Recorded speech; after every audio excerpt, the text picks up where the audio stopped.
soit tu saisis le truc, soit tu vas pas. Première année, on fait 90 heures par semaine, on perd tous 5 kilos, enfin on est au bout de notre vie, on fait que travailler, tu vois, on se donne corps et âme. Pas évident parce que moi j'ai toujours fonctionné, c'est-à-dire que je vais avoir une peur, je vais aller foutre la tête dedans plein fer, tu vois.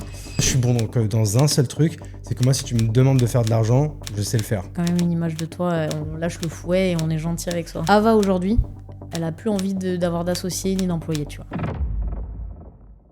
On était en train de discuter et d'un coup on m'a dit ça enregistre, donc c'est bon, du coup on a fait le petit clap. Et en fait en intro on était en train un peu de se parler de ce qu'on vivait là un petit peu en ce moment, des grosses transitions, des grosses introspections.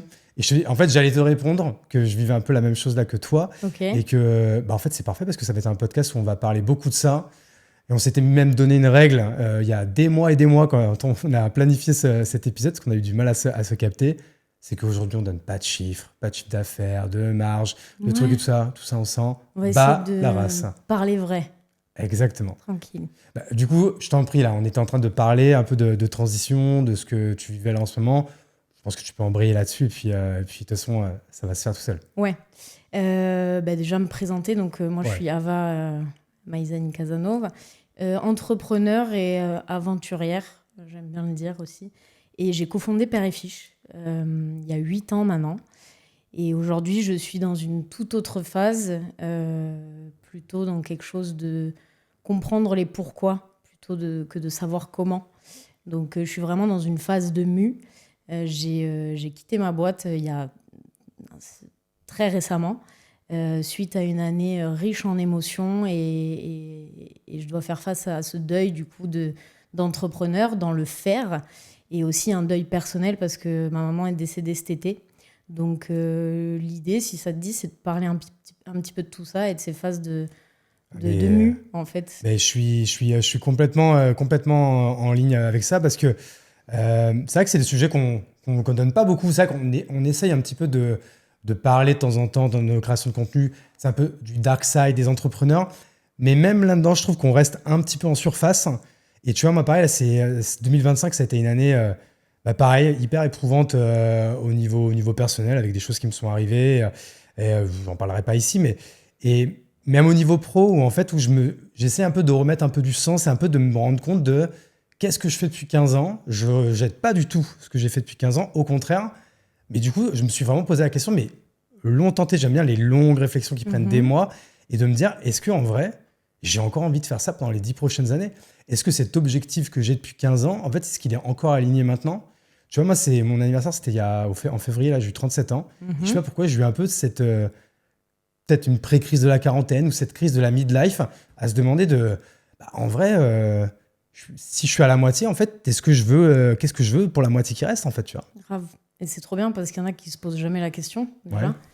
Et après, sans rentrer un peu dans des clichés de potentielle crise de la quarantaine ou autre, cette année, je pense que, et les auditeurs le diront, mais a été assez chamboulante pour beaucoup. Après, on est en année 9. Année 9 en numérologie et par rapport à l'astrologie. Tu sais, on est magnétisme et les planètes aussi, c'est du magnétisme qui s'en dégage. Et c'est une année de fin, de clôture de beaucoup de choses. Donc après, ceux qui y croient ou pas, hein, ça reste de la physique. Mais tous à notre manière et en fonction de nos personnalités, on vit vraiment à l'intérieur des chamboulements assez puissants. Maintenant, tu sais, c'est toujours un peu le truc, hein, soit tu saisis le truc, soit tu n'y vas pas. Mais ça nous pousse vraiment dans nos retranchements de « Ok, maintenant, à toi de prendre le chemin. » En fait, il y a un choix qui se pose à toi. Est-ce que tu le prends ou pas, tu vois? Donc, je comprends totalement ce que tu dis. Et les choses n'arrivent pas par hasard. Donc, encore une fois, à savoir si on arrive à saisir ou pas les messages, quoi.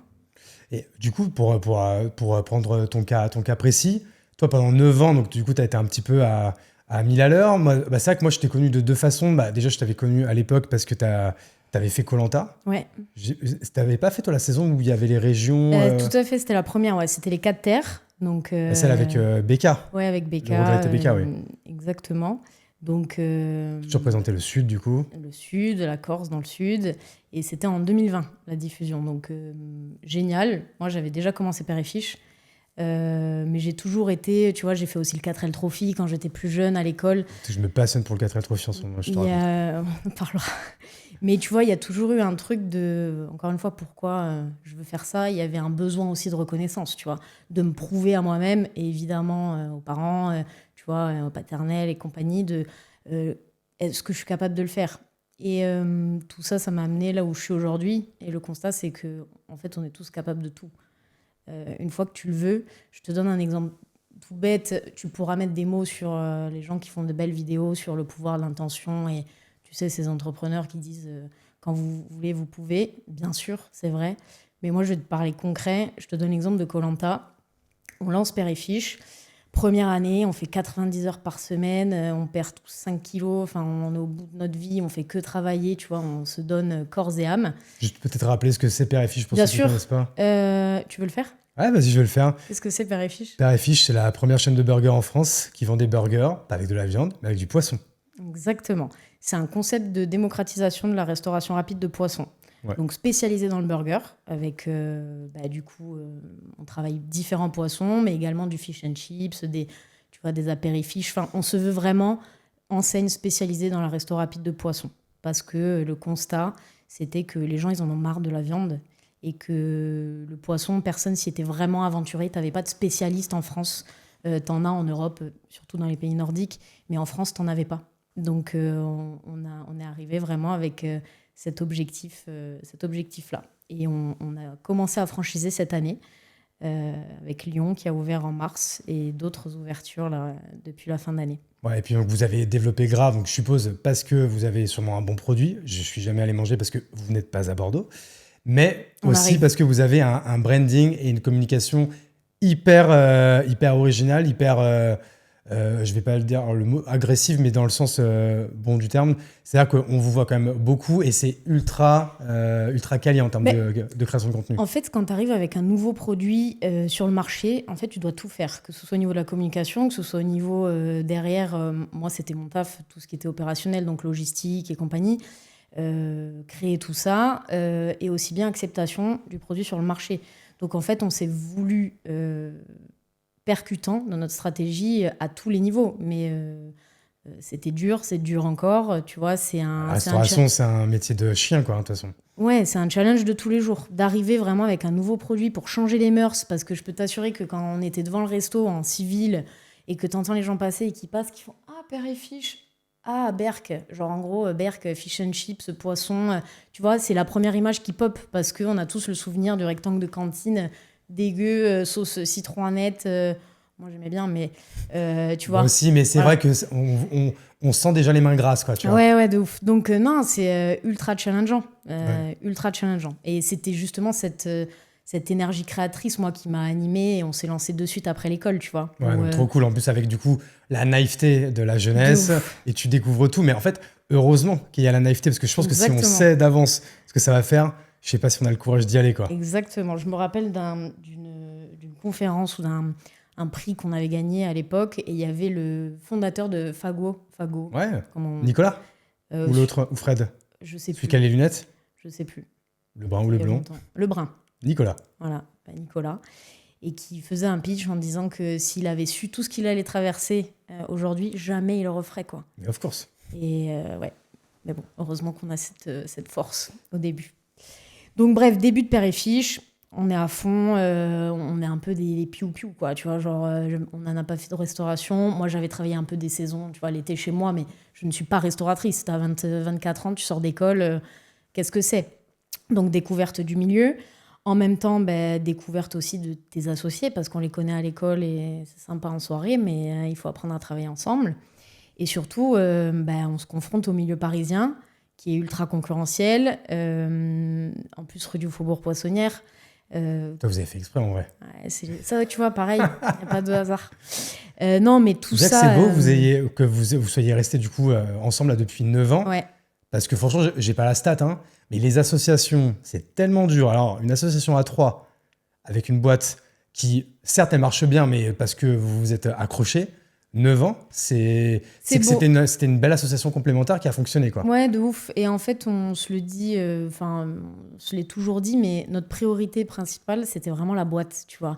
Et il n'y avait pas de... Attends, bien sûr qu'on n'était pas d'accord sur des trucs et qu'on a pu s'embrouiller. Mais en fait, on a toujours été dans la communication. Et vraiment, l'objectif premier, c'était la boîte et faire en sorte que ça fonctionne parce qu'on croit plus que tout, en fait, en notre projet, tu vois. Ouais. Donc, on a mis nos égos de côté parce qu'on en a tous, évidemment. Et on a avancé ensemble, c'était vachement complémentaire. Et donc du coup, très c'est cool. 1 an après ça, Koh-Lanta. Même pas un an après ça. Ouais. Du coup, on est d'accord, quand tu fais Koh-Lanta, on se barre 1 mois au moins. 6 mois après ça, 6 mois après l'ouverture du resto, je suis au bout de ma vie et je me dis, bon, là, pas pourquoi, des fois, il y a des trucs qui me pop-up comme ça. Là, il faut que je fasse un truc pour moi. Parce que père et fils, je sais que je suis partie pour un moment. Et moi qui suis fille unique, très indépendante, je découvre l'association, tu vois, c'est aussi un peu compliqué d'apprendre tout ça, tu vois. Ok, là, il faut que je fasse un truc pour moi. Parce que sinon, je ne vais pas tenir. Je me dis, tiens, je vais m'inscrire à Koh-Lanta. Mais quelle bonne idée de merde. Parce que mes potes me disaient, mais meuf, mais toi, je te vois trop bien, je suis assez manuelle, tu vois, moi, tu ferais des cabanes, puis les gens, Je me dis, bon, en vrai, c'est vrai que c'est une émission que je regarde depuis que je suis petite. Pareil, je suis client, je regarde pas la télé, je regarde un seul truc, c'est 1 fois par an, Koh-Lanta. Voilà, ça me ferait kiffer. En fait, tu peux pas mentir, tu vois. Tu bouffes pas, t'as froid, t'es avec des inconnus. En fait, j'aime pas, moi, j'aime pas tout ce qui est hypocrite. Je vais toujours là où il faut, tu vois. Donc, j'ai dit, là, c'est parfait. Allons se confronter à tout ça. Sauf que c'est bien joli, Ava, mais tu peux pas juste en mode, OK, je veux aller à Koh-Lanta, on y va. Il y a l'inscription. Et là, t'as 6 mois de casting, de sélection. Mais t'as fait de ouf le dossier ou pas? Ouais.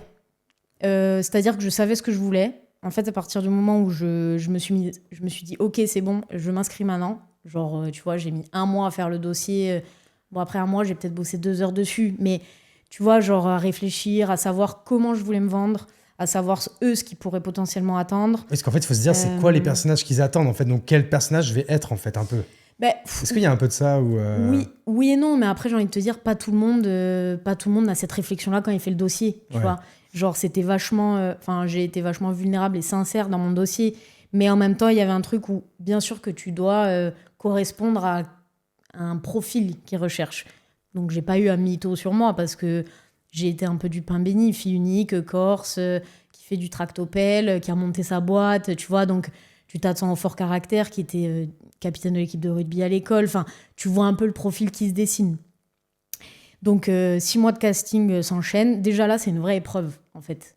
Parce que... Il paraît que c'est long, hein. Il paraît que... c'est très long. C'est très long et c'est très long, fastidieux. Ceux qui sont pas à Paris, en plus, ils doivent se déplacer. Donc, c'est pas toi, évident. t'étais à Paname, quand même, déjà, pour Moi, le taf, j'étais à Paris, heureusement. Ah, mais en fait, c'est marrant, tu sais, que maintenant, je me dis, les gens, ils vont penser que je suis fan de ouf. Il y a 2 semaines, il y avait, tu vois qui c'est, Marie Ox. Ouais. Elle était de ta saison ou c'est peut-être avant Non, ou après? Après Ok. moi, c'était ça. Et pareil, ouais, elle m'a raconté les castings. Alors, on n'en a même pas parlé pendant le podcast. Tu sais, c'est à la fin, je lui fais, oh putain, je t'ai même pas parlé de Koh-Lanta. Bref. Mais ça, que c'est long. C'est quoi. long. Mais après, en même temps, mec, c'est une émission en prime time. Il y a tellement d'enjeux pour eux. À Évidemment. produire, ça doit coûter une tonne. Puis ils ont tellement eu, tu vois, d'abandon, tu peux pas te louper sur un casting. Ouais. Cet épisode de La Chapelle Radio est soutenu par mon nouveau partenaire, Canva. Tu vois, il y a 2 types de créateurs. Il y a ceux qui disent « j'ai pas le temps, j'ai pas les outils, je suis pas un designer » et il y a ceux qui ont ouvert Canva. Canva, c'est un peu comme si tu mettais un DA, un studio, une équipe d'IA et un moodboard Pinterest juste dans ta poche. Tu veux faire un post Insta, une vidéo, un pitch client, un menu de resto ou une pub pour ta marque de tote bag, tu ouvres Canva, tu drag and drop et tu kiffes. Et avec leurs outils boostés à l'IA comme écriture magique ou création en bloc, même ton ordi a l'impression que t'as recruté. Et en bonus, tu peux bosser à plusieurs, en asynchrone, en temps réel. Fini les énormes boucles de mail, les 38 versions différentes ou les « Hey, tu peux me renvoyer le bon fichier ?» Tout est là. C'est pas juste un outil, c'est ton nouveau bras droit et il s'appelle Canva. C'est simple, beau, efficace et surtout c'est gratuit. Donc va sur canva.com, essaye toi aussi. Merci beaucoup à Canva de soutenir ce podcast et maintenant, place à l'épisode. Et du coup, pourquoi je te disais ça? Donc les castings... Ouais, t'en étais là. Quand, on en était là. Okay. J'ai ramené ma fraise encore comme d'hab. Mais... Voilà, et pourquoi... Ok, je m'en vais. Non, et pourquoi j'ai voulu faire Koh-Lanta? En fait, il y a eu un peu un truc de... Je veux faire quelque chose pour moi. Et en fait, avant même de me dire je veux faire Koh-Lanta, c'était je vais être sélectionnée. En fait, je veux me prouver que je suis capable d'être sélectionnée parmi 40 000 personnes, tu vois. C'est une prouesse de fou. Ouais, quand on m'a appelé, qu'on m'a dit vous êtes prise, j'étais là en mode bon, bah ok, on va y aller maintenant. Mais Parce qu'il il paraît que quand ils t'appellent pour dire que t'es prise, ou t'es pris, mais c'est genre 3-4 semaines avant le départ, on est d'accord? Ah ouais, c'est rien du tout, ouais. Là, ils te disent, bon, bah dans 3 semaines, tu viens. Et juste pour, parce qu'on va pas faire l'épisode là-dessus, mais parce que là, c'est vraiment de la curiosité de mec qui regarde depuis qu'il est petit. En fait, comment ça se passe? Du coup, ils te téléphonent, ils te disent ça, mais genre peu de temps avant. Non, mais après, toi, mec, tu sais très bien que t'avances, qu'au fur et à mesure, tu passes d'autres trucs, donc tu sais que t'es dans les shortlists. Moi, j'avais évidemment tenu à informer quand même mes associés parce que, tu sais, quand tu fais 90 heures au resto et si tu pars du jour au lendemain, il faut te remplacer. Ouais. Donc, voilà, j'avais tenu à informer. Maintenant, sans attente à me dire, c'est bon, c'est tamponné, je suis prise, tu vois. Et là, on t'envoie une petite liste de trucs que tu as le droit de prendre et bim, on te dit, viens à l'aéroport de Roissy. Et bim, ciao. Voilà. Ouais, ok. Voilà. Non, mais expérience non, assez ouf. Et franchement, j'avais pas d'attente. Je suis allée par curiosité, en vrai, voir comment ça se passait et voir jusqu'où je pouvais aller, tu vois, me confronter à tout ça, à tout ce que je te disais. T'as pas été capitaine d'équipe, toi, un truc comme ça? Non, mais j'ai été la dernière rouge et la dernière bleue. Donc j'ai fait 35 jours sur 40. Ah, c'est pas mal quand même, je suis revenue jolie, belle, bronzée et maigre. Trop maigre. Mais non, c'était... Quel kilo t'as perdu? Pas énormément, mais ça faisait maigre. C'est quoi en général? C'est 7-8, ouais. Ouais, c'est ça, ouais. Ouais, les meufs en général, c'est ça, ouais. Donc voilà, on se souviendra de moi qui me brûle mes poils d'aisselle. Ah, c'était toi, je me rappelle, voilà. D'une meuf qui faisait ça, en effet. Tu vois, j'avais pas fait le rapprochement. Je pense que... J'ai fait des trucs plus stylés, mais ça n'intéressait pas TF1, apparemment. Mais TF1 qu'on embrasse. Comment ça s'appelle la boîte de prod? C'est pas... C'est la boîte de Alexia Laroche-Joubert, là. Censurez-le. Bon, je sais plus, mais bref, on les embrasse quand même. Mais bon, du coup, tu rentres de Koh-Lanta. Ouais. Donc là, toi, on est vers le Covid, du coup? Ouais, on est fin 2019. Je rentre en décembre 2019. Toi, déjà, on est juste avant le Covid. Ah oui, ok. Et comment... Ouais, donc il y a déjà quand même Instagram bien. Oui, mais on n'existe pas. Là, on est juste en tournage. Non, mais après, je te parle quand il y a le tournage, quand il y a la diffusion. Pardon. La diffusion, ouais, on est en septembre 2020. Ah oui, donc on est au milieu des deux confinements. Ouais. Donc là, ça a dû bien regarder quand même. Ouais, ça a bien regardé, ouais. Et comment tu vis, toi, d'ailleurs, cette diffusion? Tu joues dessus? Genre, comme tout le monde, t'avais fait le compte Instagram Ava Koh-Lanta ou un truc comme ça? Ouais, bien sûr, tu le fais parce que c'est comme ça que les gens te retrouvent. De toute façon, on aurait tort de pas le faire, en fait, quoi, tu vois. Ouais, après, il y avait aussi... j'ai pas fait du tout cette émission pour les réseaux. Maintenant, je suis entrepreneur, j'ai créé une boîte. Je me dis que ça peut être cool aussi, tu vois. Genre, ça sert de ouf. Ouais, de ouf. Donc, je crée un nouveau Insta parce que mon Insta perso, ça reste mon perso. Sur Ava Koh-Lanta. Et c'est trop drôle parce que, genre, moi, je suis la meuf qui demande des autographes et qui prend des photos avec les gens, tu vois. Genre, j'adore. Et là, j'avais des gens qui me demandaient, parce que je travaillais au resto encore, du coup... j'avais des gens qui venaient au resto et qui me demandaient des photos et des autographes. Quoi. Et surtout, les gosses, à 11h30, on ouvrait le resto à midi et je voyais, t'avais genre 5-6 gosses devant, tu vois, qui attendaient en mode trop content, c'est elle et tout. Et moi, j'étais là en train de finir ma mise en place, tu vois, et je me dis putain, mais c'est trop mignon et ça fait trop plaisir. Donc, très bonne expérience en elle-même. Je suis allée, franchement... comme je te dis, j'étais la dernière de mes équipes. J'ai fait 35 jours sur 40. Il restait tous les jaunes contre moi. Tout le monde est venu me voir en mode meuf, désolée, je vais voter contre toi. J'étais en mode, c'est pas grave. Enfin, franchement, expérience au top. Taper des barres avec les journalistes. Voilà. Donc, donc bonne expérience. Cool. Parce que c'est vrai que moi, j'aurais une peur de ouf, c'est de partir vite, quoi. Ouais. Bon, après, en fait, j'ai toujours l'impression de me dire, c'est quand même un peu toujours les mêmes profils qui partent vite et tu te dis, quand même, soit t'es pas malin, soit tu t'es pas assez battu ou quoi. Non, en vrai, ça veut rien dire, mec. Hein. Ah ouais? Quand tu vois un Mathieu qui sort... Enfin, ça veut rien dire. Ça dépend de tout. C'est vraiment le langage Koh-Lanta, ça. De dire un et le prénom. Alors là, tu vois, tu peux dire, t'as une Magali, quoi, tu vois, ou bon, je préfère garder un Florian, quoi. C'est vrai que c'est très... Vous parlez comme ça.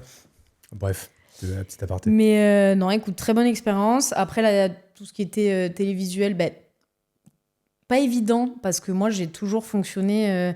c'est-à-dire que je vais avoir une peur, je vais aller foutre la tête dedans plein fer, tu vois. Et moi, de base, je suis une grande timide. Et oui, comme quoi, on évolue. Et du coup, je me suis dit, trop bonne idée, je vais aller en prime time sur TF1, voir ce que ça fait. Je pense que tu t'en rends peut-être pas compte, en fait, quand tu vis le truc-ci, que ça va être... Tu le sais, mec, je regardais Koh-Lanta depuis 2000, tu sais très bien comment c'est. Mais surtout... tu les oublies vite, les caméras, non?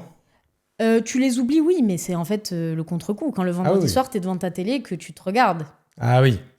et que tu fais du live tweet. Ah, c'est ça. On connaît. Et surtout, tu sais que pendant le Covid, les réseaux, ça a été... Bon, moi, j'ai eu de la chance... je suis assez ancrée pour que j'ai une vie avant, j'ai une vie après. Koh-Lanta, c'est pas l'histoire de ma vie, tu vois. Genre, c'était vraiment quelque chose que je voulais faire et qui me tenait à cœur et super expérience. Mais je ne vivais pas à travers Koh-Lanta. Pas Ava de Koh-Lanta, quoi. Bah, non. C'est Ava de Père et Fiche, plutôt aussi. Les gens Ouais, veulent voilà, te mettre une c'est ça. étiquette, quoi. Ava Kadabra. Mais, Ouais. mais voilà, donc ça m'a pas atteinte plus que ça. Mais je sais qu'il y en a...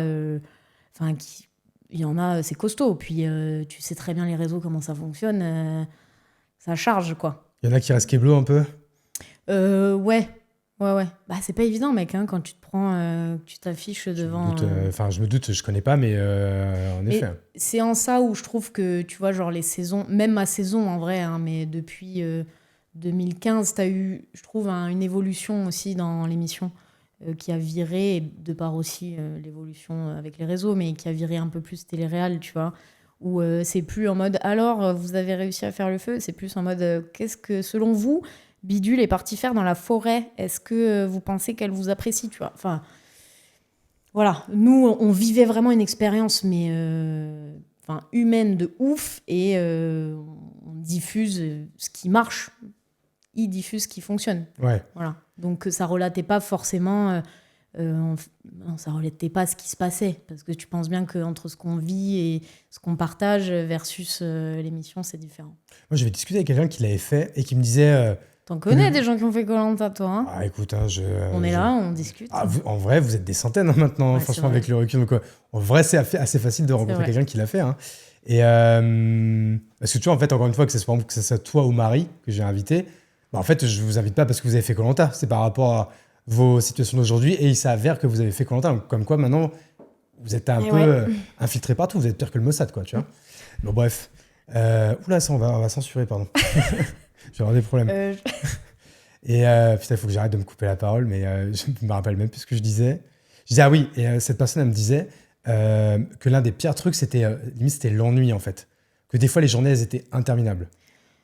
Oui, après, oui, interminable, oui. Après, t'es tellement éclaté que t'es là, quoi. T'essaies juste de subir tranquillement. Moi, le pire pour moi, c'était vraiment la sensation du froid sur les os. En fait, c'était tout le temps humide.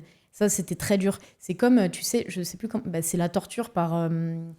je sais plus qui avait sorti ça, mais par la goutte, tu sais. Où en gros, t'as une goutte pour torturer les gens qui tombent. C'est un peu la même chose, en vrai. T'es tout le temps mouillé. Et genre, tu peux jamais sécher, quoi. T'as une sensation, mais genre, qui est terrible. Ouais, non, je me doute. Bon. Je me réveillais en pleine nuit. Il pleuvait, ils dormaient tous, là. Je sais pas comment ils faisaient. Je pétais des plombs, je cassais avec la machette, genre des feuilles de palmier à rajouter sur le toit. Bref, voilà, de bons souvenirs. Mais bon, écoute, Koh-Lanta, du coup, on ferme la parenthèse. Ouais. C'était plutôt coolos. Après, de toute façon, on va pas refaire encore une fois la frise chronologique parce que l'idée, c'est pas de reparler de Père et Fiche. D'ailleurs, j'avais reçu ton associé Alex, avec qui, du coup, on en parlait dans un épisode. Donc, vous pouvez retrouver l'épisode. Et puis, de toute façon, même Alex, il a fait plein de podcasts où il en parle. Vous pouvez trouver l'histoire. Là, du coup, ce qui est le plus intéressant, encore une fois, c'est de revenir au présent.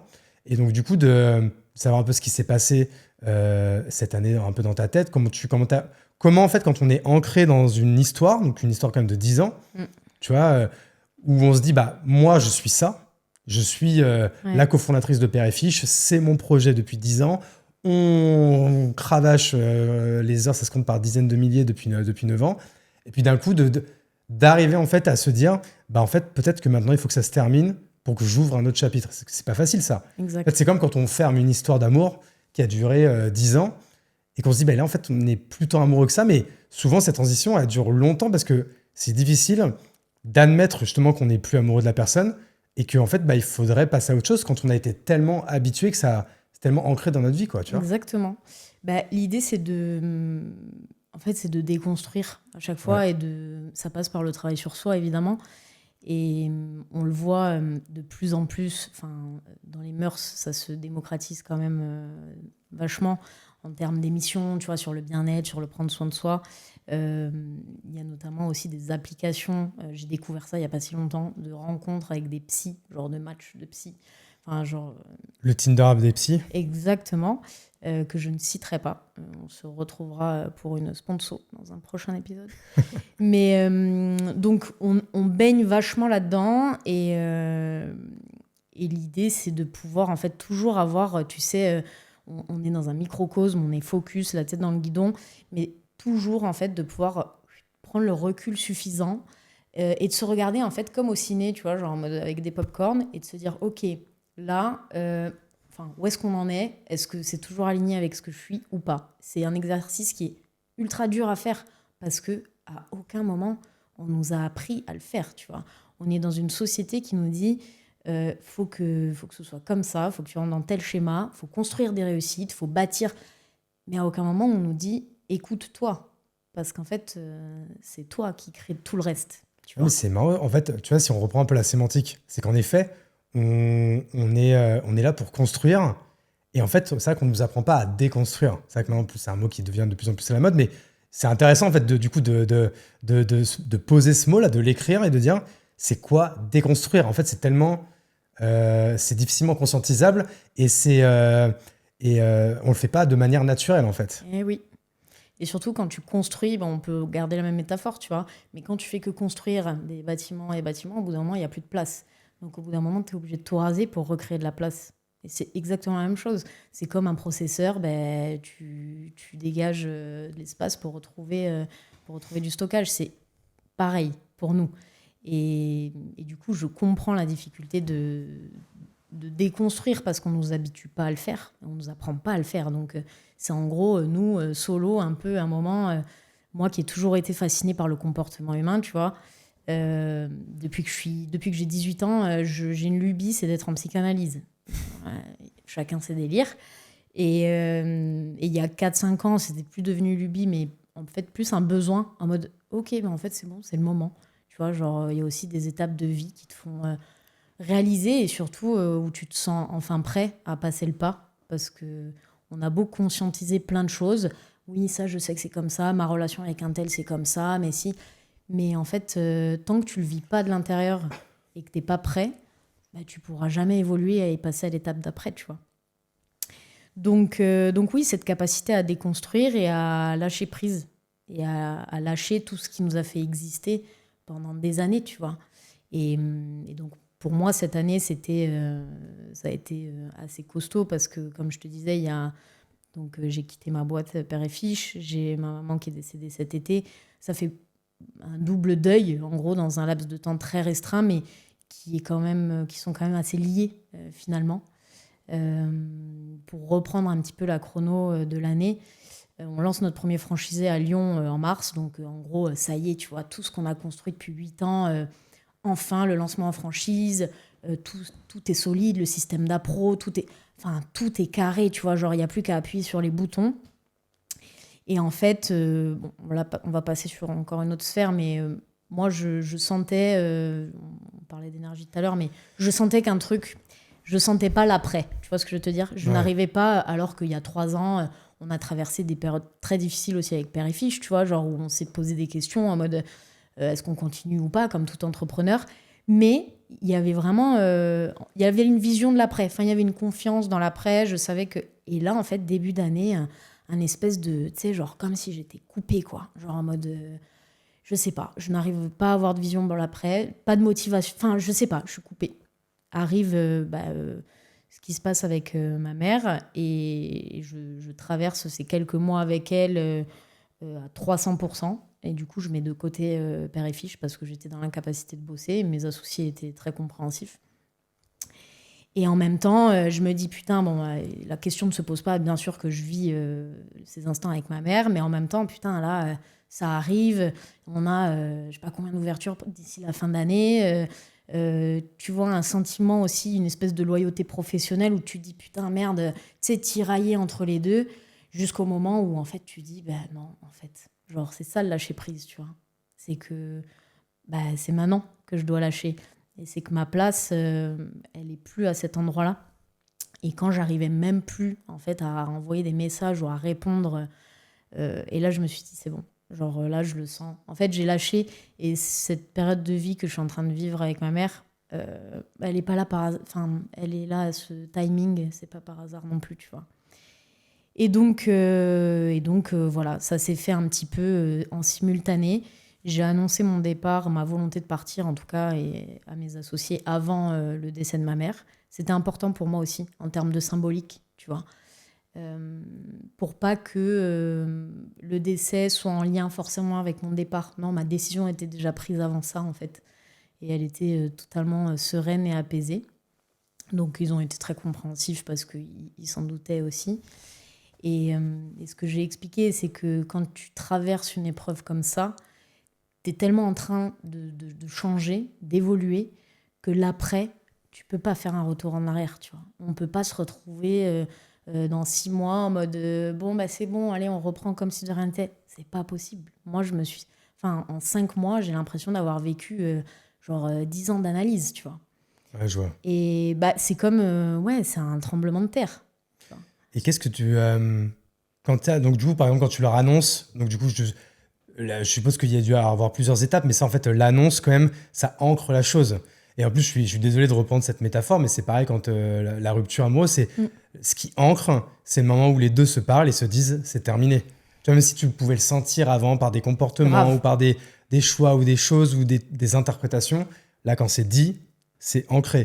Grave. Toi, qu'est-ce que tu ressens à ce moment-là? Tu ressens un soulagement, de la peur, de l'appréhension, de la joie, de la tristesse, peut-être un mélange de tout ça, peut-être sûrement, mais... Il y a eu 2 phases, et je t'en parle parce qu'elles sont vraiment différentes. La première phase, c'était quand je pensais... je me voilais encore la face en me disant... mais je vais reprendre père et fiche, c'est juste que là, je peux pas, tu vois, je peux pas, quoi. Et là, j'étais mais tellement mal, quoi. Tu vois, en fait, t'es pris partout, t'es pris à la gorge, tu te sens oppressé, t'es ni là, ni là. En fait, t'es nulle part et tu sais pas quoi faire. Et en même temps, tu veux pas lâcher ce truc où tu te dis, putain, c'est 8 ans de ma vie. En gros, pas j'ai fait tout ça pour rien. Non, absolument pas. Mais tu sais, tu te dis, merde, je peux pas lâcher maman. Mais en même temps, je peux pas y être là, donc qu'est-ce que je fais ? Parce y retourner, c'est une souffrance, en fait, quoi. Ah, mais je peux pas. Ouais. C'est simple, je ne peux pas. Je peux t'assurer, quand t'es H24 à t'occuper des décisions médicales et compagnie, que c'est pas possible. Impossible. Et ensuite, il y a eu la deuxième phase qui était très peu de temps après, parce qu'en fait, j'étais tellement à un stade où j'étais pas bien, tu vois, j'étais vraiment désalignée. Et en fait, c'est venu naturellement à moi, où en fait, c'est là où j'ai lâché prise. J'ai dit, mais Ava, c'est maintenant, tu vois. Et pour la petite blague, moi, mes associés, on s'est lancés un petit peu sans vraiment savoir où on allait et surtout combien de temps ça allait prendre. Moi, je suis un peu touche à tout et j'aime beaucoup. Je suis très impatiente. On travaille là-dessus. Mais faire plein de choses. Patient, vous avez été patient là quand même. Ouais. Mais dès la première année de Père et Fiche, moi, j'étais là en mode, bon les gars, parce qu'on a toujours été très honnêtes entre nous, tu vois, on parlait de nos envies, de nos désirs et compagnie. Bon les gars, moi, dans 2 ans, je suis plus là, quoi. Mais qu'est-ce que tu croyais ? Que dans 2 ans, t'allais créer un système à développer en franchise ? Non. Donc ça, c'était pour la petite anecdote. Mais oui, en fait, je réalisais que c'était maintenant et que ma décision, elle était prise et apaisée et que finalement, avec rétrospective, quand j'y pense, moi, ce qui m'anime, c'est toute la phase création, tu vois, vraiment apporter un nouveau produit sur le marché, construire des bases solides. Et en fait, c'est tout ce que j'avais fait, tu vois. Et comme je te disais, il n'y avait plus qu'à appuyer sur les boutons verts pour le développement en franchise et voilà. Donc j'ai pris cette décision et je leur ai annoncé. Donc ils s'en doutaient. Et après avoir annoncé ça, mais j'ai senti un soulagement. Mais en fait, je voulais être honnête envers moi, envers eux, et que tout le monde puisse continuer à avancer sereinement. Mais un soulagement, alors que c'était juste une annonce. Hein. Il n'y avait pas encore tout ce qui était, on va dire, officialisation administrative et compagnie. Mais ça m'a fait un bien fou de justement lâcher prise. Et de ce bébé, d'accepter que ce bébé, en fait, c'était le mien, ça restera toujours le mien, mais que maintenant, en fait, il y avait une autre étape qui s'ouvrait à moi, tu vois. Ouais, et alors ça, tu vois, du coup, je pense, comme c'était ta première boîte, c'est la première fois que tu vas avoir une ancienne boîte. Parce que moi, j'avoue que j'en ai monté pas mal, parce que du coup, j'ai été un peu le contraire de toi. J'ai pas été patient du tout. J'ai monté plusieurs choses, mais tu vois, dès qu'une aventure se terminait, c'est un peu comme toi. J'ai eu beaucoup d'appartements, maisons, j'ai beaucoup déménagé. Moi, une fois que on passe de l'un à l'autre, en fait, tu vois, j'ai pas de nostalgie. En fait, je passe à Ouais. autre chose et c'est pas une tristesse, quoi. Toi, là, du coup, maintenant, ça fait, je sais pas, c'était il y a quelques semaines, il y a quelques Ouais, mois. oui, c'est récent à la rentrée, ouais. Ok, donc oui, ça fait quelques semaines. Euh, Quand tu vois passer, je sais pas, du coup, des communications, des pubs, ou que tu passes devant le resto ou quoi, ça te fait quelque chose ou tu te sens encore chez toi ou tu t'acceptes que c'est plus chez toi et puis tu es très à l'aise avec la. T'en es où là du processus de. De Comment on deuil. appelle ça, de couper le cordon, quoi. Alors moi, c'est un peu particulier parce que bah, du coup, j'ai le deuil de ma mère qui vient se Ouais. mixer en parallèle. Mais si j'essaye de prendre que la partie pro avec père et fiche, en fait, c'est un petit peu la même chose. C'est que je rentre aussi dans les étapes de deuil comme pour un décès, mais adapté au pro. Je suis rentrée à Paris en septembre et bon, la décision a été prise, annoncée, tu vois, il n'y a pas de souci. Les gens avec qui je travaillais étaient au courant. Mes employés aussi. Mais il y avait un peu ce truc, bon, à un moment donné, il va falloir que tu retournes au resto. Et que bah, pas tous les employés étaient au courant, tu vois, mes cuistots qui sont là, que je connais depuis 8 ans et tout, genre, c'est comme des grands frères, il fallait que je leur annonce et j'en avais besoin. Sauf que, impossibilité d'aller au resto. Genre, et en fait, je me suis dit, Ava, fous-toi la paix. Euh, En fait, stop, sors de ce truc de faire. Et ça, j'y tiens vraiment parce que on nous apprend à faire, on nous apprend à bâtir, on nous apprend pas à être alors que tout est là, tu vois. Et du coup, moi qui fais depuis longtemps, depuis toujours, là, je me retrouve à rien faire ou à faire rien Alors, plutôt. alors ça, j'allais dire, mec, excuse-moi. Ça, c'est hyper intéressant parce que tu vois, moi, pareil, c'est une grande angoisse dans ma vie. Alors que des fois, en fait, j'aimerais, tu vois, par exemple, moi, il y a un côté de moi qui a hâte, là, d'être dans une sorte de, pareil, de transition. Tout comme, tu vois, des fois, j'ai honte, j'en suis presque à dire, oh, je kifferais trop qu'il y ait une petite pandémie, là, qui passe et qu'on on soit cloîtré chez nous pendant un mois, mais c'est con parce que du coup, je bosserai quand même parce que je peux bosser sur un ordi, mais je sais pas, là, comme si j'avais envie d'avoir un moment D'arrêter le temps. d'arrêter. Parce que tu vois, pour moi, le Mmh. Covid, bah, moi, j'ai bossé, mais même plus que jamais. Ouais. Donc, en fait, je me dis ça que de ma vie pro, ça fait 15 ans que je bosse, et j'ai jamais fait de pause, en fait, tu vois. Mais après, en fait, c'est ambivalent parce que tu vois, les vacances, j'aime bien, mais j'aime pas que ça dure trop longtemps. Bien sûr. Parce que du coup, ça m'angoisse aussi de ne rien faire. En fait, j'ai envie de ne rien faire, mais ça m'angoisse. Donc, en fait, j'ai un peu le cul entre deux chaises, quoi. Donc, comment toi, t'en es où dans ce processus et comment tu pourrais, par exemple, pareil, m'aider si tu devais me coacher là-dessus? Ok. Est-ce que tu sais ce qui t'angoisse? Hmm, si je ne fais rien, Ouais. bah, du coup, j'ai l'impression du coup de pas avancer, de perdre du temps. Elle est Mhm. horrible cette phrase. Alors que du coup, c'est le contraire. Normalement, ça doit être le contraire, tu vois. Euh, c'est peut-être parce que alors je travaille là-dessus, mais j'ai beaucoup été obsédé par l'optimisation du temps, de la productivité. Tu vois, j'ai du mal à accepter des moments où je ne fais rien. Tu vois, par exemple, moi, souvent, par exemple, je vais me mettre un film, tu vois. Mais genre, des fois, tu sais, je me mets un film à 14 heures, mais tu sais, c'est parce que je bosse depuis 6 heures. Ah En ouais. vrai, j'ai le droit, mais tu vois, même cette phrase de dire j'ai le droit, ça, en fait, je peux me l'auto-donner le droit. Pendant les 1h30 de film, je vais faire des pauses toutes les 10 minutes pour regarder s'il n'y a pas un truc à traiter ou un truc comme ça, tu vois. J'ai du mal avec le concept de rien faire. En fait, d'être dans le contraire de faire, quoi. Et est-ce que du coup tu peux pas inverser cette pensée de rien faire? Ça veut pas dire perdre ton temps. Ça veut juste dire être. Ouais, mais j'ai du mal, en fait, avec C'est ça. dur, hein? Ouais. Ouais. Tu vois, j'ai quand même déjà ancré un truc, c'est quand je passe des moments, tu vois, avec ma fille, maintenant je passe des vrais moments. Mais si je suis hyper honnête, quand elle était plus petite, je pouvais, pendant que je faisais un jeu avec elle ou quoi, penser à un truc, le noter, enfin, tu vois, en fait, être là, mais pas être là, quoi, tu Ouais. vois. Parce que toujours en train de produire quelque chose, tu vois. Ouais. Mais c'est le plus dur. On nous apprend pas à être dans l'instant présent. Et en fait, c'est ça qui nous fait nous sentir vivants. C'est être dans l'instant, tu vois. Euh, Pourquoi moi aussi j'étais dans le faire, mais pas forcément le faire, tu vois, créa, mais dans le faire faire, c'est-à-dire un truc manuel. Genre, servir un burger. J'adorais faire des services parce que j'étais dans l'instant. Tu vois, tu penses à rien d'autre. Je sais que je suis là, ici et maintenant. Tu vois. Et il faut l'apprendre. En fait, il faut apprendre à être dans cet instant, mais sans être dans l'action, forcément. Et juste se foutre la paix, tu vois. Ouais. Et je sais que c'est dur. Et là, oui, c'est deep parce que c'est comme les gens, à partir du moment où tu acceptes de travailler sur toi, tu sais que tu vas plonger. C'est pour du kiff derrière. Mais il y a des étapes où ça va pas être cool, ça va être inconfortable. Et putain, merde, je me confronte à moi-même. Ah, mais attends, je pensais pas ça de moi. Pourquoi tu vois, bien sûr que c'est inconfortable, mais ça passe par là, en fait. Et du coup, comment moi je vis cette situation actuelle, cette phase de mue, c'est que, comme je te disais, j'arrivais pas à aller au resto. Et en fait, j'essaie juste d'apprendre à m'écouter et à passer par le corps, tu vois. Genre, moi qui cérébralise absolument tout, c'est un vrai challenge pour moi aussi. Et je suis loin, j'ai encore... De toute façon, on a toute la vie pour apprendre et évoluer, mais vraiment, pense juste à chaque fois à te recentrer et te dire, ok, est-ce que c'est juste pour moi ou pas, tu vois.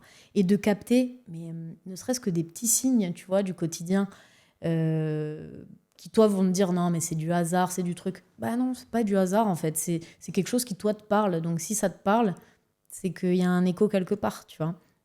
Et je te donne cet exemple du resto parce que il y a 3 semaines, je rêve toutes les nuits, hein, c'est la folie. Je fais un rêve où je retourne au resto et je descends parce qu'il y a le sous-sol avec la cuisine. Je descends et là je vois Kissan, mon cuisinier. Il est sri-lankais et on l'avait racheté avec le fonds de commerce. Donc il est là depuis les 8 ans, tu vois. Et tu sais, il est pas très expressif, genre, mais on a partagé des trucs de ouf. Il m'a vu évoluer pendant 8 ans, tu vois. Et moi aussi.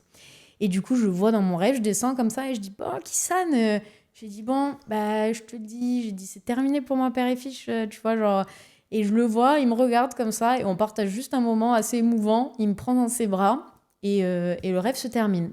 Je me réveille et je me dis, c'est aujourd'hui que je vais au resto. Ouais. J'envoie un message à ma directrice, je dis, Péroline, j'arrive, je passe te voir. Elle m'a dit, pas de souci, je suis là toute la journée. Je suis allée au resto, mec, j'ai reproduit exactement la même scène que dans mon rêve. C'est fou. Ah, c'est ouf. Réaliser ses rêves. Eh ben écoute, c'est ça qu'on aime. Et donc, j'ai passé cette étape-là où, tu vois, genre, pareil, tous les gens et les fournisseurs avec qui je bossais, avec qui j'entretenais quand même une étroite relation, tu vois. Enfin, c'est des années de négociations assidue. Il me détestait. Non, mais je suis rentrée dans cette phase-là de commencer petit à petit, tu vois, ok, j'annonce et les gens autour de moi sont au courant, avec qui j'étais proche, j'entretenais des relations de proximité. Et maintenant, j'apprends à avoir du temps pour faire ou juste être. Et du coup, là, sur toutes ces dernières semaines où tu n'as plus à travailler personnellement sur Père et Fiche, après, sans rentrer dans le détail, hein, parce que c'est quand même ta life, mais en fait, qu'est-ce qu'on fait? Est-ce que du coup, là, on fait un peu, tu sais, le cliché, tous les trucs qu'on rêverait de faire, mais où on se donne pas le temps de le faire, c'est-à-dire plus de bien-être, plus de sport, plus de voyages, plus voir ses amis, plus de fêtes. En fait, c'est aussi des moments où on fait rien. Enfin, c'est pareil, encore une fois, sans rentrer dans le détail de l'impudeur, mais qu'est-ce que toi, tu arrives à faire ou ne pas faire depuis toutes ces semaines? En fait, c'est libre à chacun. Encore une fois, l'essentiel, c'est que tu sois OK, en fait, avec ce que tu es en train de vivre. Moi, par exemple, fin août, je me suis dit, putain, trop bien.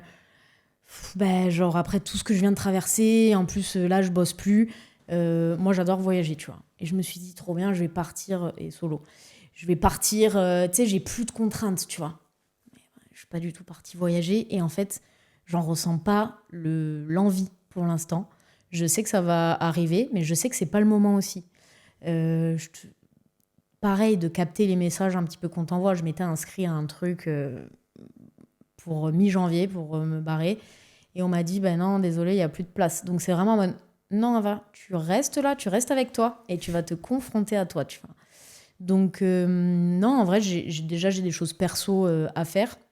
J'ai des projets, un projet en particulier qui m'anime et où je ressens tu vois, l'excitation créatrice dont je te parlais, d'une création de contenu. Ah oui, et puis en fait, on a été coupé à ce moment-là. Merci par la personne- Antoine. Merci, qui est venu, qui a dit je vais commencer à enregistrer. Exactement. Donc du coup, moi, je suis en suspense depuis 1 heure là. Ouais, je ne dirais C'est rien. quoi ce projet de création de contenu du coup? Ça m'anime depuis toujours, je te disais, le comportement humain et comment on réfléchit, comment on agit, et qui on est. Et moi, ça fait quelques temps déjà, tu sais, en parallèle de Père et Fiche, tu disais tout à l'heure avoir interviewé Alex, qui a plusieurs boîtes. Moi, de par mon métier dans les opérations, et puis même les choses, je l'ai fait à 200%, je n'arrivais pas, hein, je le dis, à faire plusieurs choses, tu vois. Genre, ça prenait mon full time.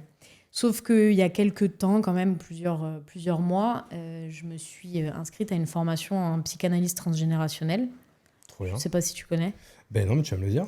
En gros, tu te bases sur l'élaboration de ton arbre généalogique et l'idée, c'est d'étudier ta systémie et de voir que tu hérites en fait de choses et tu somatises des choses qui ne t'appartiennent pas forcément, mais des générations passées.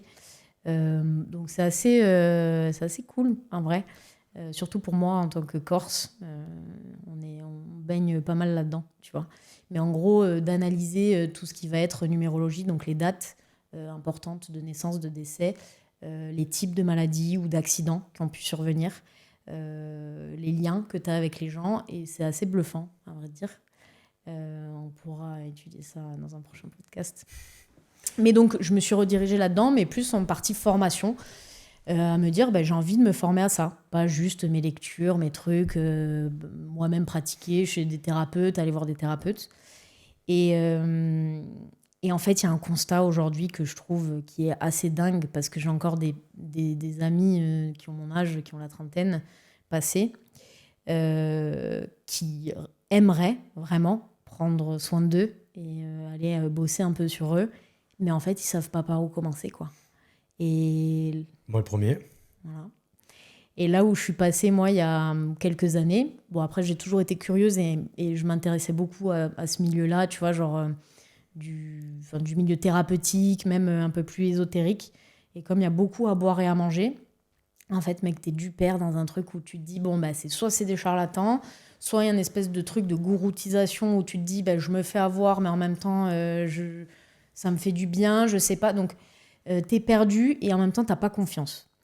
Donc, j'ai un projet de démocratisation un peu du prendre soin de soi, tu vois, et d'une écoute bienveillante qui te permette de te dire qu'il y a encore une écoute aujourd'hui, tu vois, qui existe. Et ça va être quoi la première pierre? C'est plutôt de la vidéo, plutôt, je sais pas, une newsletter, ou ça va être très... Ce sera de la vidéo, parce que ça va passer par...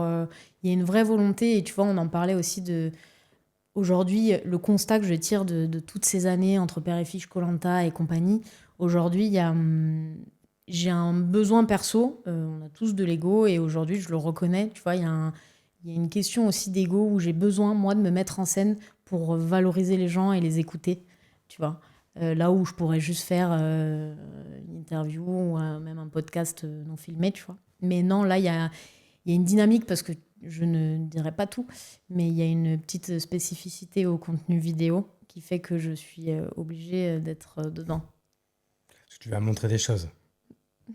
Voilà, Ouais, écoute. exactement. Suspense. Tout ça, c'est quand est-ce que tu vas commencer à l'annoncer Notamment là, nous, on tourne, on est début novembre.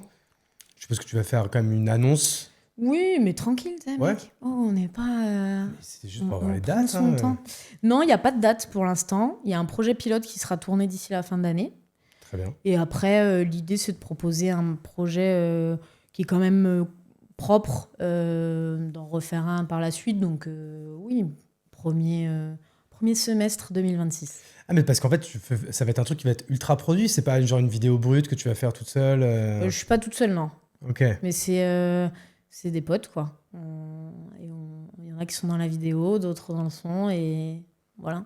Genre un peu une collaboration. Le constat aussi que je tire, c'est que j'ai adoré mon association et mon expérience entrepreneuriale, mais je sais qu'aujourd'hui, Ava aujourd'hui, elle a plus envie d'avoir d'associés ni d'employés, tu vois. Donc, mais par contre, elle a envie de collaborer de ouf.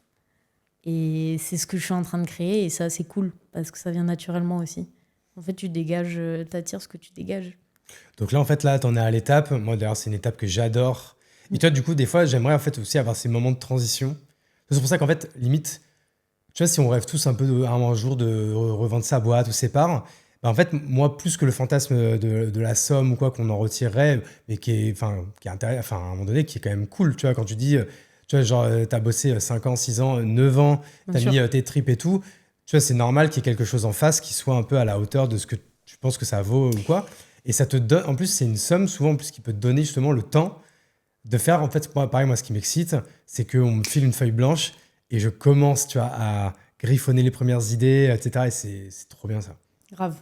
Là où je suis pas d'accord avec toi par rapport à la somme, parce que c'est ce que je pensais, tu vois, dans l'attente du gros chèque qui permet de valider ta reconnaissance de tout le travail fourni, c'est qu'en fait, c'est juste ce qui est juste pour toi, tu vois. Et comme on nous apprend à bâtir, on nous apprend à avoir des attentes, mais il y a des moments de vie qui te permettent de plus avoir ces attentes qui sont infondées. Et tu es quand même aligné, même si du coup, c'est pas ce à quoi tu t'attendais quelques mois avant. Tu vois ce que je veux te dire? C'est jamais ce à quoi on s'attend dans tous les cas, hein. C'est rare. Mais ouais, juste l'important, c'est d'être juste avec Ouais, oui. soi.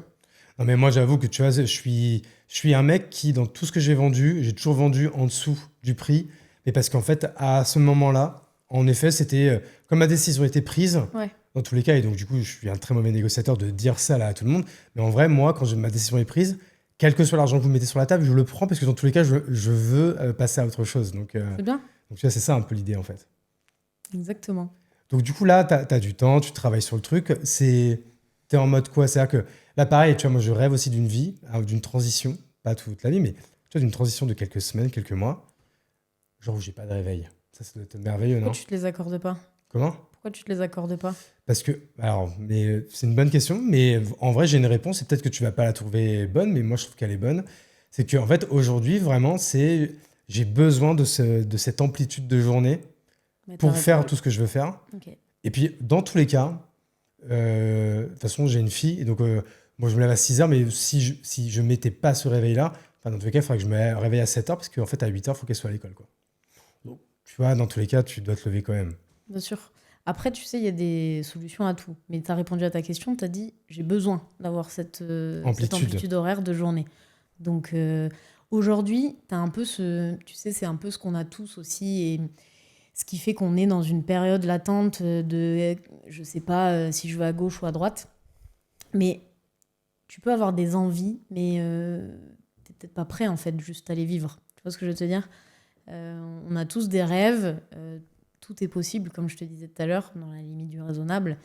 Mais c'est juste pas notre timing. On conscientise plein de choses. Moi, ça fait des années que je sais que ça, c'est comme ça, que ça, il y a ça au fond de moi. Mais j'étais juste simplement pas prête, tu vois, à le vivre.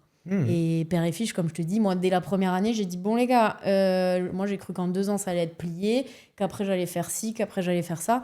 Non, c'était pas le moment. Et il y a 6 ans, c'était pas le moment de quitter père et fiche, ni il y a 4 ans, le moment c'était là, tu vois. Et en fait, il y a cette notion de timing qui est vachement importante par rapport à tout ce que t'es et aussi le travail que tu fais sur toi. Mais c'est déjà top d'avoir ces envies et de les conscientiser. Bah, moi, j'avoue que là, ce qui m'a fait beaucoup changer cette année, c'est du coup, c'est ce projet-là du Mont Blanc. Je sais pas si tu avais vu, tu m'en as parlé, ouais. t'avais vu passer. Et c'est vrai que tu vois, par exemple, tu vois, intéressant, c'est que cette semaine du Mont Blanc, alors que je ne le fais jamais en vacances, par exemple, mais pendant cette semaine du Mont Blanc, mais j'ai même pas travaillé une seconde. C'est Tu bien. vois. Genre, un truc, tu vois, qui est ouf, même au sommet, et j'ai même pas pensé à sortir mon portable. Tellement il a été au fond de mon sac et C'est génial. je m'en suis même pas occupé, quoi. Et c'est vrai que, tu vois, je me dis, c'est dommage quand même d'être obligé de faire ça pour arriver, en fait, à se sentir un peu libre, quoi, tu vois. Donc, en fait, je me suis dit, maintenant, j'ai envie de revivre ça, et de revivre, en fait, bah, du coup, pareil, toutes ces aventures, et de plus être un peu esclave, un peu de ma vie de tous les jours, de taf et d'ambition, peut-être qu'en fait, qui est une ambition qui est peut-être un peu mal placée. Tu vois, c'est intéressant, par exemple, on n'en parle jamais, ça, ces besoins de reconnaissance, c'est tellement un gros mot, d'avoir envie, besoin de se mettre en avant, Bien sûr. de dire pourquoi tu fais le Mont Blanc. Ah, bah, pour l'aventure, pour tout ça. Bah, les gars, bah non, aussi pour pour se mettre en avant parce que j'ai quelque chose à prouver. Il y a toujours ça, mais c'est vrai que c'est un peu un gros mot de le dire, tu vois. Bah, ouais, je trouve ça dommage parce que, en fait, c'est notre vulnérabilité. Mais la vulnérabilité, c'est notre plus grande force aussi, tu vois.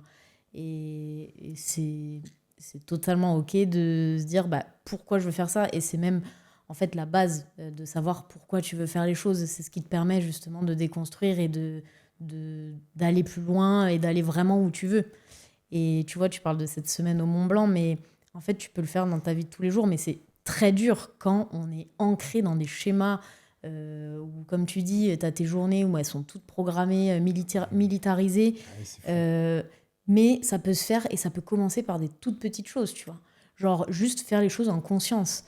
Des trucs tout bêtes, tu vois. Tu prends ta douche, tu sais, tu vois. Tu réfléchis pas. Juste fais-la juste en conscience. Tu sais, tu sais, ça te nettoie, quoi. T'évacues. Des petites choses comme ça, genre avec tes intentions, mais genre rien que ça, tu vois, ça va apporter une autre dimension, toi, dans ta journée et ta façon de voir les choses. Et tu vas vouloir plus, en fait. J'ai jamais compris, moi, cette expression. En fait, comment ça veut dire quoi, faire les choses en conscience? C'est-à-dire qu'en fait, par exemple, pour reprendre ton exemple, c'est-à-dire que par exemple, souvent, en fait, on prend sa douche mécaniquement Exactement. et du coup, on réfléchit pas pendant qu'on le fait. Faire la chose en conscience, c'est de dire, bah là, je suis en train de me laver, je passe un bon moment, quoi. Beau gosse. C'est pour ça que j'ai une glace, moi, Exactement. dans ma rue. Non, c'est ça. Pas oui, je suis en train de me laver, mais genre, ouais, il y a l'eau qui coule sur moi, et là, tu sais, je suis en train de me nettoyer, tu vois, genre les impuretés s'en vont. Juste le faire en conscience de se dire, ouais, avoir conscience de ce que tu es en train de faire, tu vois. C'est comme absolument tout. Ah, mais du coup, c'est vrai que le reste de la journée, on est un peu dans l'action, le machin, etc. Exact. Donc, Et c'est comme mécanique, tu vois, tu parlais mécaniquement, sortir le téléphone toutes les 10 minutes pendant que tu regardes ton film. Juste ça, tu disruptes ton cerveau. Tu te dis juste là, à partir du moment où tu as envie de prendre le téléphone, tu vois, et ça, c'est mécanique, hein, on le fait tous, hein, même moi, attaque, tout. Et déjà, tu coupes et tu dis non, genre je le prends pas. Et en fait, tu rééduques comme ça ton cerveau. Mais c'est très dur à faire, hein. ouais. Mais juste de s'en rendre compte et de se dire non, je le fais pas. Bah, petit à petit, comme ça va changer aussi tes habitudes. Faudrait peut-être que je m'insulte même quand je le fais. Je pense que Non. j'aurais Non, peut-être moins de mal. non, t'insultes pas. Prends pas par ta Je fille te de mettrais pute. des coups de bûche. Mais non, garde toujours quand même une image de toi. On lâche le fouet et on est gentil avec soi. Ouais, mais ça, tu vois, c'est le truc. Et c'est fou parce que j'ai l'impression en fait, de tenir le même discours depuis des années, des années. J'ai l'impression qu'il y a des trucs, tu vois, je me fouette pas parce que je vois que j'améliore des choses. Mais Stop. je suis quand même, j'ai l'impression d'être quand même loin de ce que j'aimerais, en fait, tu vois. En fait, c'est très difficile, en fait, tu vois, à mettre des mots sur vraiment le truc que je ressens parce que je commence à comprendre que de moins en moins, je fais de moins en moins les choses que j'aime pas faire. Mhm. J'arrive quand même de plus en plus à dire, ça, j'aime pas faire, pourquoi je le fais? Bah, en fait, ouais, bah, arrête, du coup, Mhm. tu vois. Trop bien. Je commence, tu vois, à progresser là-dessus. Et j'ai l'impression que, putain, le chemin, il est encore méga long, quoi, tu vois. Bah, mec, le chemin, il est infini. Oui. Vraiment. Non, mais pardon, l'étape où je dirais, franchement, là, c'est acceptable. Je suis pas encore arrivé, mais j'aime bien, tu vois. C'est-à-dire que là, j'ai l'impression quand même d'être... Mais en plus, le pire, c'est que je l'accepte, hein, mais d'être quand même beaucoup plus dans la souffrance que dans le bonheur, en fait. Tu vois, Ok. il faut que j'utilise les bons mots. Parce que j'ai l'impression quand même d'être plutôt heureux, tu vois, Ouais. comme, de manière générale. Mhm. Mais j'ai l'impression que quand même, ça c'est mon état général, c'est de me sentir d'être heureux. Mais quand même, j'ai l'impression d'être tout le temps en train de souffrir quand même. Ok. Tout le temps en train d'avoir des angoisses, tout le temps en train d'être en train de faire des choses difficiles. Et peut-être des fois, j'ai pas envie de faire des choses difficiles.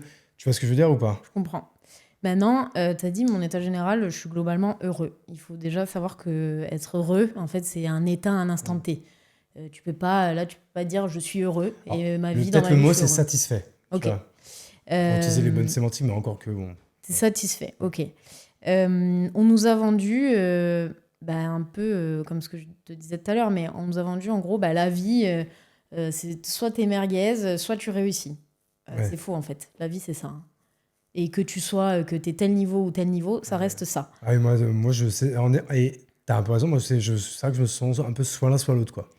C'est normal. Après, on est tous ambivalents, plus ou moins avec nos écarts, tu vois, mais on est toujours tiré d'un côté ou de l'autre. L'objectif, je pense, de l'apprentissage aussi, tu vois, de la vie, c'est en fait d'évoluer, de comprendre aussi pourquoi on vit certaines choses, de pouvoir passer à l'étape d'après. Pourquoi, tu vois, c'est marrant, mais j'avais une pote ce matin qui me disait encore, meuf, elle est en train de se séparer. Elle me dit, meuf, je me trouve vachement mature dans la rupture, mais putain, j'en chie, tu vois. J'en chie de ouf, mais je fais pas la gamine comme mes précédentes ruptures. Je lui dis, mais encore heureux, parce que c'est là où tu constates aussi ton évolution, tu vois.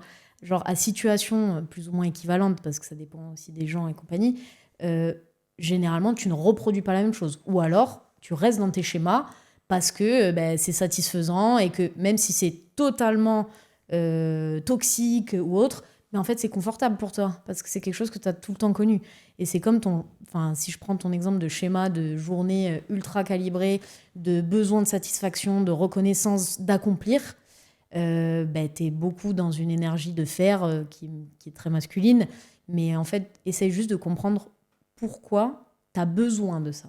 Et c'est en comprenant pourquoi tu as besoin de ça que derrière, tu vas pouvoir juste ajuster ton prisme et faire un pas de côté et te dire, ok, j'ai besoin de ça parce que j'en sais rien.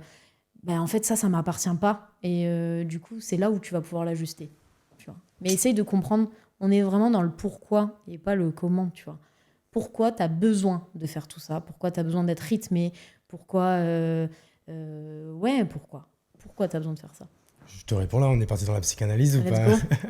Non, mais en vrai, c'est une bonne question. Tu vois, parce que là, j'étais un peu en PLS quand tu me dis tout ça, parce que je ne saurais pas trop quoi répondre. Je ne saurais pas trop mettre des mots, en fait. Pourquoi? Vas-y, je peux essayer. J'essaie de faire l'exercice. En vrai, pourquoi? Parce que je suis quand même dans ce schéma où je suis ambitieux et j'ai envie de toujours faire mieux. Tu vois, c'est comme... Mais pourquoi tu es ambitieux? C'est une bonne question. Alors, je vais essayer d'y répondre en parlant. C'est comme si, en fait, je sais pas, tu as réussi à courir 10 km. Bon, en fait, en vrai, maintenant, pourquoi pas aller en courir 15, tu vois, pour faire une performance encore meilleure, quoi, tu vois. Ok. Pourquoi les sportifs veulent gagner, tu vois, sinon, à ce moment-là? Je pense que c'est un peu ça, moi. Pourquoi les sportifs veulent gagner? Parce qu'en fait, c'est trop bien de gagner. J'adore gagner, en fait, tu vois. Ok, mais pas contre les autres, gagner pour moi-même, quoi, bien tu vois. sûr. Ma question, c'est maintenant pourquoi ça voudrait dire que toi, tu es ambitieux et qu'un charpentier, il n'est pas ambitieux. Alors non, pas du tout, parce qu'un charpentier peut avoir les mêmes angoisses que moi. Un charpentier qui se dit, tiens, j'ai fait tant de chantiers là, ce mois-ci, le mois d'après ou l'année d'après, je veux faire des choses plus ambitieuses, plus difficiles, avoir des plus gros clients, plus de chiffre d'affaires. Il peut avoir les mêmes angoisses que moi, en fait, du coup. Et si le charpentier, il aime bien faire ses X tables par an et qu'il fait du bon travail, du coup, tu dirais qu'il n'est pas ambitieux? Pas ambitieux au sens carrière réussite, tu vois. Et par contre, à mes yeux, c'est pas négatif, tu vois. C'est juste que moi, je suis pas comme ça. Donc pourquoi? Parce que moi, je pourrais pas avoir une vie comme ça, tu vois. Ok. Et pourtant, il y a un côté de moi qui aimerait. Mais qui te dit que c'est forcément en fait entre guillemets en gagnant que tu vas avoir une vie comme ça? Gagner quoi en fait? Ouais, c'est une bonne question. C'est quoi le sens? C'est comme si en fait je me mettais des... Alors je pense qu'il y a peut-être la réponse assez facile, c'est de dire en vrai c'est que je me mets des objectifs élevés parce que du coup ça me rythme, et qu'en fait si j'ai pas d'objectifs élevés, je sais pas, je trouve que c'est monotone. Pourquoi tu as besoin d'être objectivé? Ouais, c'est une bonne question. J'ai besoin de savoir où je vais pour comprendre pourquoi je monte les escaliers, en fait. Tu vois. Ok. Parce que comme monter les escaliers, c'est dur, faut que je vois c'est quoi le reward que j'ai en haut, quoi. Ok, mais pourquoi tu veux aller là-haut? Parce que je pense que je veux... encore une fois, je veux gagner. Je veux sûrement peut-être plus d'argent, plus de reconnaissance. Ok. Et tu le fais pour toi, tu penses, ou tu le fais pour d'autres? Non, je le fais quand même beaucoup pour moi, franchement. C'est moi, en fait, ça me plaît.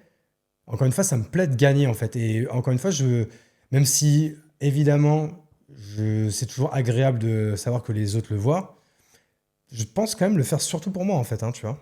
Ok, mais tu pourrais gagner dans plein d'autres choses. Je pourrais en gagner dans plein d'autres choses, mais je pense que y a que là-dedans que je suis bon, en fait, quoi, tu vois. Pourquoi tu penses ça? Parce que... Ta croyance limitante, là. Je sais pas, je pense qu'il y a que en business que je suis bon, en fait.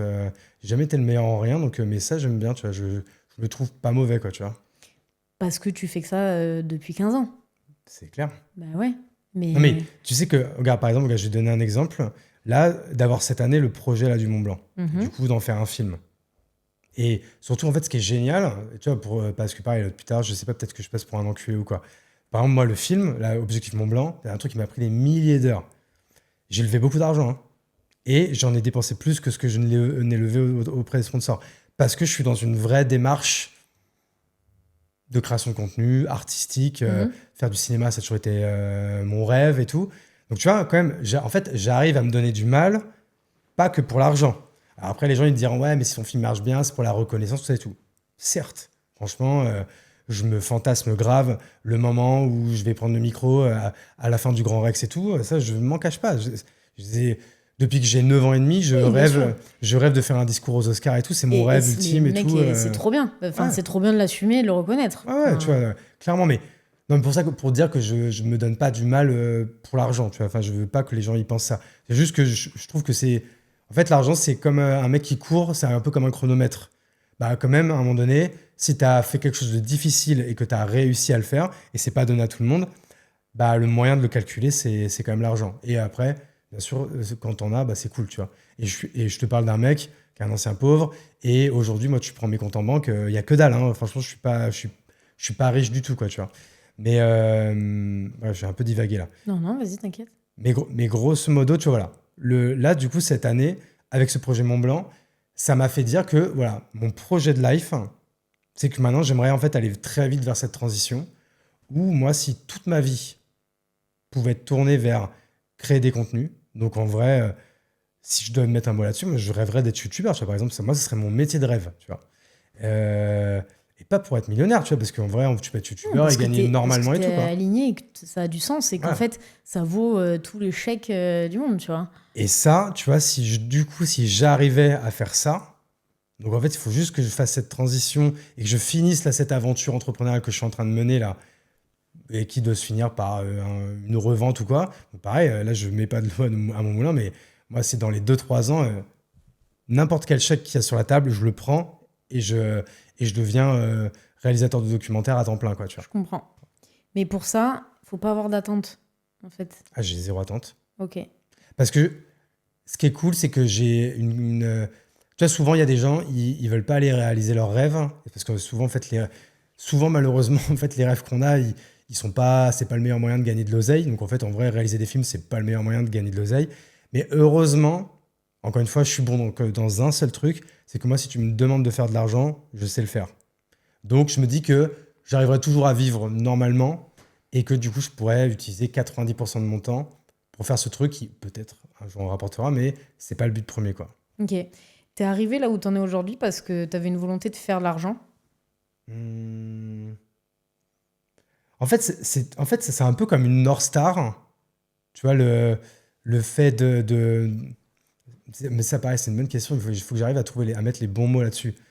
Parce qu'en fait, en vrai, tout le monde se fantasme, notre corporation, les entrepreneurs. Bah, en effet, on est là pour faire de l'oseille, machin et tout. Mais enfin, en vrai, en fait, le ratio souffrance, travail, tout ce que tu veux, versus ce qu'on gagne réellement, bah, en vrai, on est beaucoup plus pauvre que les autres, tu vois. Enfin, donc en vrai, si on faisait ça que pour l'argent, ça fait longtemps qu'on aurait abandonné, tu vois, je pense. Mais évidemment, quand ça marche bien, bah, des fois, on gagne de l'oseille. Après, moi, j'ai eu des moments où ça marchait pas, où j'ai été très endetté et tout. Donc en vrai, j'ai souvent un peu fait le yo-yo. J'en suis toujours quand même plutôt bien sorti. Mais en vrai, je pense ça à assumer que c'est pas une phrase de business de dire que moi, l'argent, c'est peut-être au troisième rang, tu vois, de ce qui m'anime, quoi, tu vois. Ok. Maintenant, est-ce que on en revient à ce qu'on disait tout à l'heure, tu vois, mais juste de faire, enfin, d'incarner en fait ce que t'es et tes désirs. Après, derrière l'argent, ça vient tout seul parce qu'à partir du moment où t'es aligné dans ce que tu fais, derrière, il y a pas de souci. Tu me dis que tu veux faire réaliser des docs. Mec, bah, lance-toi, commence à mettre un peu de côté, tu vois, la partie podcast ou autre, commence de petit à petit à bosser sur cette partie-là, et après, encore une fois, écoute-toi, et juste écoute les signes. Tu sais, aucune rencontre n'est un hasard, rien n'est un hasard. Donc, c'est toi avec ton degré d'évolution aussi. Maintenant, en effet, bah, si t'es pas prêt, tu vois, intérieurement à passer à cette étape d'après, il n'y a pas grand-chose qui va se présenter à toi. Mais c'est ultra important, c'est pour ça que je le redis, mais en fait, de s'écouter, quoi. Et qu'on sent que, ben non, là, c'est pas OK, en fait. Ben, c'est pas OK, on n'y va pas. Par contre, là, putain, il y a une opportunité. Mais par contre, ça voudrait dire, attends, je dois abandonner ça, ma sécurité, mon truc. Ouais, mais cette opportunité, elle se présente pas par hasard, tu vois. Et on en revient au lâcher prise et à juste exister pour ce qu'on est, tu vois, et ce qui nous anime. Clairement. Et toi, du coup, tu es dans ce processus-là, parce que du coup, c'est vrai que c'est pas moi normalement qui dois répondre aux questions, c'est plutôt toi. Il n'y a pas de normalité, on s'en Non, mais change. en vrai, c'est toujours intéressant. Mais tu vois, et toi, tu sais, ça me montre un truc. Et que ça, tu vois, c'est un truc que je dis à tout le monde, ouais, en vrai, c'est trop bien. En fait, il faudrait que tout le monde voit un psy, même quand tu vas bien ou quoi. Je suis le premier à le dire. Et tu vois, ça fait des années que j'ai pas été en voir. Et en fait, je pense que je suis peut-être dans une période de ma vie, justement, en transition, où là, en fait, j'aurais besoin peut-être de parler de tout ça à quelqu'un. Bah, c'est Mais cool. je sais pas si un psy me comprendrait, en fait. Bah, après, tu vois, même moi, quand j'ai cherché un thérapeute il y a 5 ans, bon, moi, j'avais un peu une idée. J'ai une mère qui était là-dedans, donc j'avais un peu une idée Ouais. de ce que je cherchais en termes de profil. Moi, je voulais un psychanalyste, homme, 50 ans, tu vois. Bon, ça a fini avec une psychanalyste femme d'une 50aine d'années. Mais, Ça va, t'avais presque tout. ouais. Mais du coup, je voulais cette approche-là. Mais encore une fois, maintenant, après plus de 4 ans de travail sur moi et m'être plongée un peu aussi dans du thérapeutique sur des choses un peu plus ésotériques, tu vois, en fait, il y a autant de pratiques qu'il y a de thérapeutes. Donc aujourd'hui, ça peut donner une grande ligne de « Ah, j'aimerais bien aller voir un psychanalyste » parce que tu te dis que le cliché du psychanalyste, il est là, il a les jambes croisées, il te regarde et il t'écoute. Moi, j'aime bien ça parce que ça me permet de trucs. Moi, ma psy, c'est pas du tout ça, tu vois. En plus, elle a une double casquette coach de dirigeant, donc elle a été vachement... Oui, bon, voilà. Donc, en fait, donc, c'est ce profil-là qu'il me faut, en fait. bah, Quelqu'un qui a l'habitude de parler à des gens comme nous. Ce qu'il te faut, c'est quelque chose de juste qui vibre à l'intérieur. Tu vas pas faire un one-shot comme ça. Hein. Tu sais, c'est comme ton premier mec ou ta première meuf, c'est pas l'homme de ta vie. Déjà, on est des humains, on n'est pas fait pour vivre avec la même personne toute notre vie, mais... et les psys, c'est pareil. Enfin, les thérapeutes, parce que c'est pas forcément un psy, ça peut être un kinésiologue, ça peut être... Il y a énormément de thérapeutes. Et en fait, il n'y a qu'en testant, en expérimentant, que tu pourras savoir, toi, ce qui te correspond. Parce que tu vas aller tester un truc. Tu vas te dire, bon, bah, elle était là, sur un canapé, elle m'a fait parler, ok, ça vibre pas, tu vois. Tu vas en voir un autre. Ouais, là, c'était plus cool, je me suis sentie à l'aise. Et tu vas le sentir. Ça, en fait, tout ce qui est thérapeutique, ça t'apprend à t'écouter. Et c'est un accompagnement, justement, sur apprenez à vous écouter parce que vous avez tout là, tu vois. Et c'est dur, hein, parce que c'est beaucoup plus rassurant de se confronter et d'écouter ce qu'il y a autour de nous, tu vois. Genre en mode, ah, bon, mais telle personne a fait comme ça, bon, bah alors on va faire comme ça. Non, mec, on a tout là, et juste, il faut qu'on apprenne à s'écouter, quoi. Donc, si tu veux te diriger vers un thérapeute, écoute, on pourra en parler et je pourrais te conseiller des... Ouais, non, mais en vrai, je pense que... Parce qu'en fait, c'est ça, en fait, t'as rien que de quelqu'un qui te fait parler. Tu vois, regarde, tout à l'heure, tu vois, j'arrivais pas à mettre les mots, et tu vois, j'étais obligé de réfléchir, mais... Et du coup, de seul, verbaliser la chose et tout, ça permet en fait d'y voir plus clair et tout. Moi, j'avoue que je sais pas si toi tu fais ça. Et du coup, ça fait un peu schizo. Moi, je me parle vachement à moi-même. Tu vois, comme j'ai beaucoup de moments où j'arrive pas à dormir, où faut que je suis tout seul. En fait, je suis beaucoup un peu dans... Et je le fais beaucoup cette année. C'est pour ça que j'ai l'impression d'avoir gavé évolué cette année. Ouais, pardon. Petite bordeluche. Je sortirai une expression corse après. Et du coup, j'ai gavé évolué cette année. Enfin, bon sens, mauvais sens, chacun fait ce qu'il veut. Mais du coup, parce que je me suis beaucoup parlé, en fait. Et j'ai beaucoup essayé de verbaliser ce que je vivais, ce que je ressentais, ce que je voulais, ce que je voulais plus. Et donc, du coup, ce que je veux plus, en fait, pourquoi je le garde. Enfin, tu vois, c'est vrai que c'est con, en fait, quand on y pense. Quand on fait parler quelqu'un là-dessus, tu vois, quand tu lui dis, t'aimes faire ça? Non? Pourquoi tu continues? Et c'est vrai que quand... la personne a dit, elle se sent bête en fait, et je me sens bête, et on se sent tous bêtes quand on répond à ça. Parce que ça nous confronte juste à en fait, ce qu'on est, c'est-à-dire qu'on fonctionne comme ça, très machinalement, et que en fait, juste s'intéresser à soi et plonger, c'est pas agréable, mais par contre, c'est pour en ressortir du cool derrière. On a tous un objectif en fait ici, c'est évoluer, tu vois. Chacun à son niveau, et voilà. Mais c'est important de s'écouter. Clairement, bon, c'est un peu décevant quand même ce podcast, parce que je trouve qu'on n'a pas assez parlé de chiffre d'affaires, quand même de marge, de montant d'exit et tout. Ça me manque un peu quand même. Hein. Ouais. Non, moi ça va. Ça va. Non, mais tu sais que franchement, quand j'ai commencé ce podcast il y a 2 ans, je pense qu'en fait, machinalement, en fait, c'était les questions qu'on posait, tu sais, un peu dans la chronologie. Ah, donc du coup, voilà, ah, t'étais monté à temps, etc. Bon, bah, du coup, comment, pourquoi, comment t'as fait? Oh, il y avait des choses intéressantes. Et c'est vrai que je me rends compte depuis 1 an, je crois que je n'ai pas parlé de chiffres avec des gens, mais depuis longtemps. Et en vrai, en fait, parce que pareil, tu vois, Il n'y a plus de sens. parce que je me rendais compte en fait que je m'en battais les couilles, en fait, là, tu vois. De ouf. Donc, en tout cas, merci en fait d'être venu dans le podcast parce que Merci pour ton on invite. va arriver sur la fin du créneau.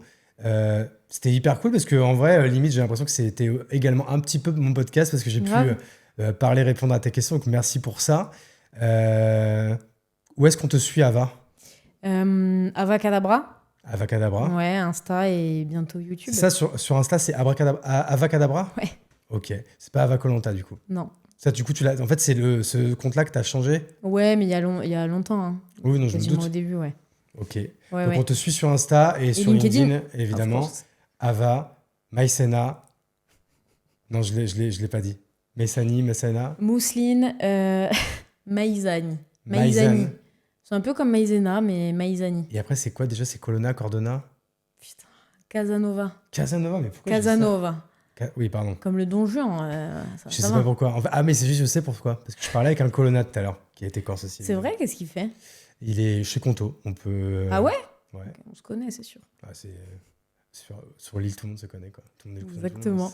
C'est les clichés, quoi. Ouais. Ben, en tout cas, Baptiste, si tu écoutes, on t'embrasse. Oui, à bientôt, Baptiste. On se voit au café.